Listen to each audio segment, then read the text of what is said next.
నరసింహ స్వామివారి దేవస్థానాన్ని సందర్శించుకుందాం.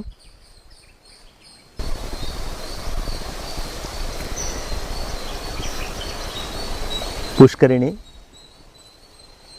దక్షిణ భారతంలోనే పవిత్ర పుణ్యక్షేత్ర శ్రీ రామతీర్థ పుష్కరిణి.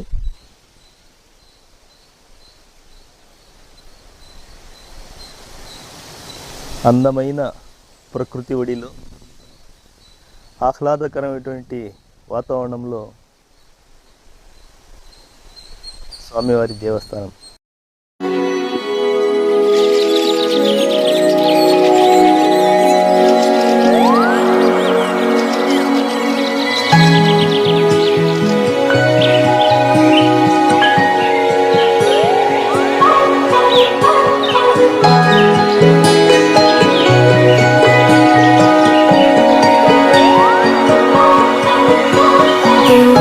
It's a wondrous place when we slow it down.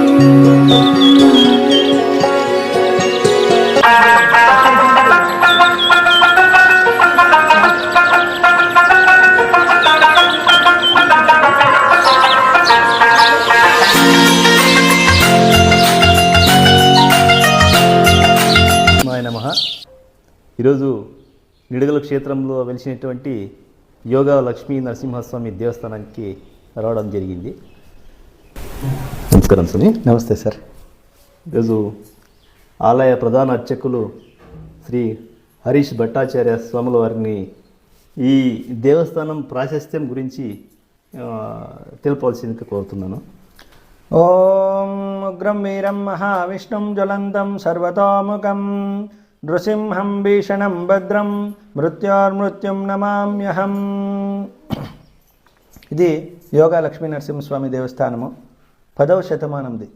చోళులు నొళమరాజుల కాలం నాటిది. అమరశిల్పి జకణాచార్య చేసినటువంటి శిల్పం ఇది, చాలా విశేషం.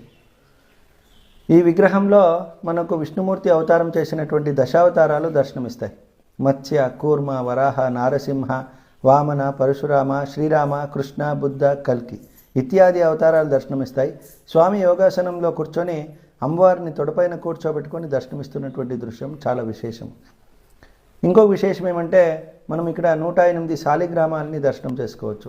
మామూలుగా విష్ణు దేవస్థానాలు పూర్వాభిముఖంగా ఉంటాయి, కానీ పర్వత ప్రాంతంలో కానీ నదీ తీరం ప్రాంతంలో కానీ దక్షిణాభిముఖంగా ఉంటే చాలా విశేషం. ఈ నిడగల్ క్షేత్రము పర్వత ప్రాంతము. ఇక్కడ స్వామి దక్షిణాభిముఖంగా అందరికీ దర్శనమిస్తున్నారు. ఇంకొక విశేషం ఏమంటే, మన మనసులో ఏదైనా కోరికలు ఉంటే ఇక్కడ సులభంగా నెరవేర్చుకోవచ్చు. లక్ష్మీ నరసింహస్వామిని మనసులో ప్రార్థన చేసుకొని 11 సార్లు ప్రదక్షిణ చేస్తే నెరవేరుతుంది. నెరవేరిన తర్వాత 108 సార్లు ప్రదక్షిణ చేయాలి. ఇది విశేషం. మామూలుగా విద్యార్థులకు ఉన్నతమైన విద్యను అభ్యసించాలని, వివాహం కాని యువతి యువకులకు వివాహం కావాలని, సంతానం లేకుండే వాళ్ళకి సంతానం కావాలని, ఇట్లా మనసులో ఏం కోరికలు ఉన్నా కూడా స్వామిని మనసులో ప్రార్థన చేసుకొని 11 సార్లు ప్రదక్షిణ చేస్తే నెరవేరుతుంది. నెరవేరిన తర్వాత 108 సార్లు ప్రదక్షిణ చేయాలి. ఇది విశేషం. మరి ఈ దేవస్థానంలో ఇది ఒక ప్రత్యేకత.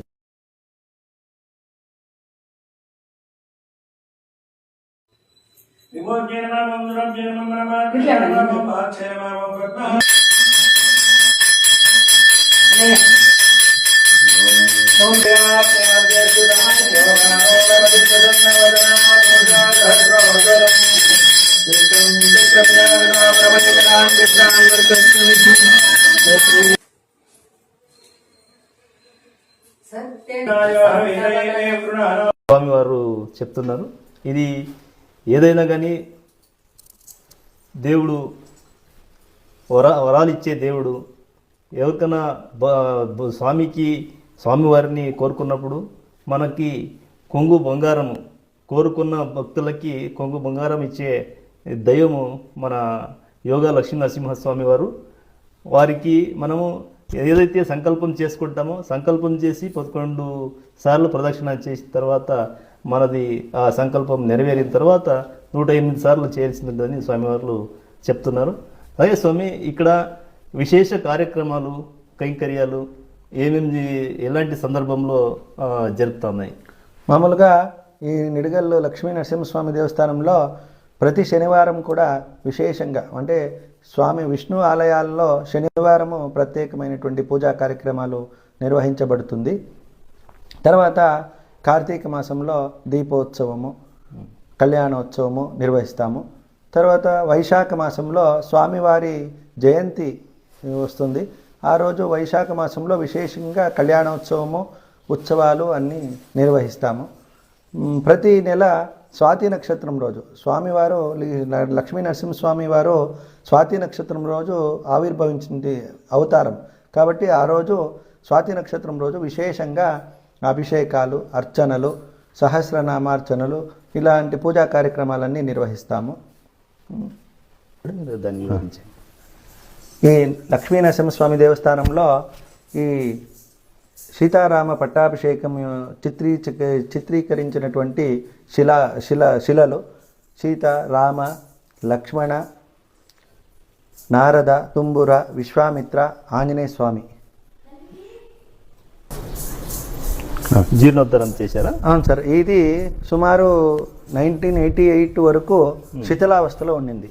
దేవస్థానం చాలా శిథిలావస్థలో ఉంటే కరికెర కరణం వంశస్థులు, తర్వాత ఉరుకొండ దేవినేని వంశస్థులు ఈ దేవస్థానాన్ని జీర్ణోద్ధరణ చేసి నిత్య పూజ కార్యక్రమాలకి వాళ్ళు ఏర్పాటు చేసి చాలా ఇక్కడే ఉండి చాలా సంవత్సరాలు వాళ్ళు కష్టపడి శ్రమించి ఈ దేవస్థానం ఒక రూపు శిథిలావస్థలో ఉన్నటువంటి దేవస్థానాన్ని ఒక రూపు అనేది ఆధ్యాత్మికంగా ఇంప్రూవ్ చేసేదానికి చాలా కష్టపడి కరికెర కరణం వంశస్థులు, దేవినేని ఉరుకొండ దేవినేని వంశస్థులు కష్టపడి ఈ దేవస్థానాన్ని ఒక రూపానికి జీర్ణోద్ధరణ చేసి పూజా కార్యక్రమాలకి చేయడానికి అనుకూలం చేసినారు. ఏర్పాటు చేశారు స్వామి. పైనంతా రేకుల షెడ్ వేసి ఇక్కడ ఎంతమంది భక్తులు వచ్చినా కూడా తడవకుండా స్వామివారి కైంకర్యాలు ఏదైనా విశేష పర్వదినాల్లో ఏమైనా జరిగినా కూడా ఇక్కడ భోజన వసతికి కానీ ఇంకోటి కానీ ఏది ఇబ్బంది లేకుండా చాలా బాగా నిర్మాణం చేశారు. ఇది ఏం స్వామి? ఇది కళ్యాణ మంటపము. ఒక్క నిమిషం, దీని గురించి చెప్పండి, ఇక్కడ ఏమేమి చేస్తారని. మొదటగా ఇక్కడ తులసి తోట ఉండింది, తులసి కట్ట ఉండింది. ఆ తులసి కట్టలో స్వామివారిని ఉంచి ఇక్కడ కళ్యాణోత్సవం నిర్వహించేవాళ్ళము. తర్వాత కాలక్రమంలో దీన్ని అభివృద్ధి చేసి చిన్నగా కళ్యాణ మంటపాన్ని నిర్మాణం చేసి ఇక్కడ స్వామివారికి ప్రతి సంవత్సరము ఇక్కడ కళ్యాణోత్సవాన్ని నిర్వహిస్తాము. మామూలుగా పర్వదినాల్లో భక్తుల కోరిక మేరకు కూడా ఇక్కడ కళ్యాణోత్సవాలని పూజా కార్యక్రమాలని నిర్వహించడానికి ఈ వేదికని మనము ఉపయోగిస్తాం. ఎవరైనా స్వామివారికి కళ్యాణోత్సవం నిర్వహించాలనుకుంటే భక్తాదులు వచ్చి ఇక్కడ చేయొచ్చు. స్వామివారికి దేవస్థానం వెనుక భాగంలో పెద్ద గుండు ఉండింది, అంటే కొండ ఉండింది. ప్రదక్షిణ చేయడానికే వీలు లేదు. అప్పుడు దేవినేని వంశస్థులు, కరికెర కరణం వంశస్థులు అందరూ కృషి చేసి ఆ బండని తొలగించి తర్వాత అక్కడ చుట్టూ ప్రాకారంలో ప్రదక్షిణ చేయడానికి అనుకూలంగా చేసినారు. అనుకూలంగా చేసిన తర్వాత ఇక్కడ ప్రాకారోత్సవం, స్వామివారికి ప్రాకారోత్సవం అనేది చాలా విశేషము. మొదట భుజాలపైన మోసుకొని ప్రాకారోత్సవం చేసేవాళ్ళం. తర్వాత పోయిన సంవత్సరము ఈ చిన్నగా రథాన్ని ఏర్పాటు చేసి స్వామివారిని ఈ రథంలో వేంపు చేసి స్వామివారిని ఉంచి ప్రదక్షిణ 3 సార్లు స్వామివారికి ప్రాకారోత్సవాన్ని నిర్వహిస్తే చాలా మంచిది. ఆ ప్రాకారోత్సవంలో పాల్గొనే భక్తుల కోరికలు కూడా నెరవేరుతాయి. అధిక సంఖ్యలో కూడా ప్రతి శనివారం కూడా ప్రాకారోత్సవం ఉంటుంది. ప్రతి శనివారం భక్తులు అధిక సంఖ్యలో పాల్గొని స్వామివారి ప్రాకారోత్సవంలో పాల్గొని స్వామివారి కృపకు భక్తులందరూ పాత్రులవుతున్నారు. మామూలుగా ఈ నిడగల లక్ష్మీ నరసింహస్వామి దేవస్థానంలో తులాభార సేవ కూడా విశేషంగా నిర్వహించబడుతుంది. మామూలుగా సంతానం లేకుండే వాళ్ళకి సంతానం కావాలి అనుకునే వాళ్ళు సంతానం అయిన తర్వాత ఆ సంతానం ఎంత వెయిట్ ఉంటారో ఎంత వెయిట్ ఉంటుందో ఆ వెయిట్ ప్రకారంగా స్వామివారికి తులాభారాన్ని సమర్పణ చేస్తుంది. అంటే ఏం వేస్తారు దీంట్లో తూకము? మామూలుగా బియ్యము, బెల్లము, పప్పులు, పూలు. వాళ్ళు ఏమనుకుంటే ఏమనుకుంటే భక్తులు ఏమి వాళ్ళు అనుకుంటారో దాన్ని వాళ్ళు సమర్పణ చేయవచ్చు. ఆ సమర్పణ చేసినటువంటి ధాన్యాన్ని ప్రసాదంగా ఇక్కడ వినియోగిస్తాం, అందరికీ వినియోగిస్తాం. శ్రీ లక్ష్మీ నరసింహస్వామి దేవస్థానంలో విశేషంగా ఆంజనేయ స్వామి వారు ఇక్కడ దర్శనమిస్తుంటారు. స్వామి లక్ష్మీ నరసింహస్వామికి వాహనంగా హనుమంత వాహనము, గరుడ వాహనం అని ఈ ఇద్దరు గరుడాళ్వార్, ఆంజనేయ స్వామి వాళ్ళు మనకి ఇక్కడ దర్శనమిస్తుంటారు.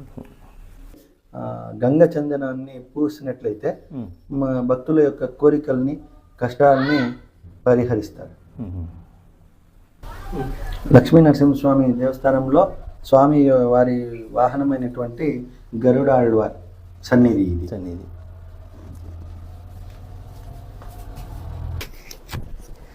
చూశారుగా, భవ్యమైన దివ్యమైనటువంటి ఒక దేవస్థానాన్ని ఇక్కడే మనకెంతో దూరంలో లేదు.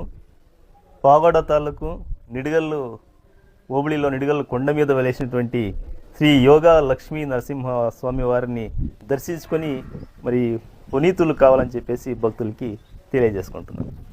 స్వస్తి ప్రజాభ్య పరిపాలయంతాం న్యాయేన మార్గేణ మహిమహీషాః గోబ్రాహ్మణేభ్యః శుభమస్తు నిత్యం లోకాః సమస్తాః సుఖినో భవంతు. పునర్దర్శన ప్రాప్తిరస్తు.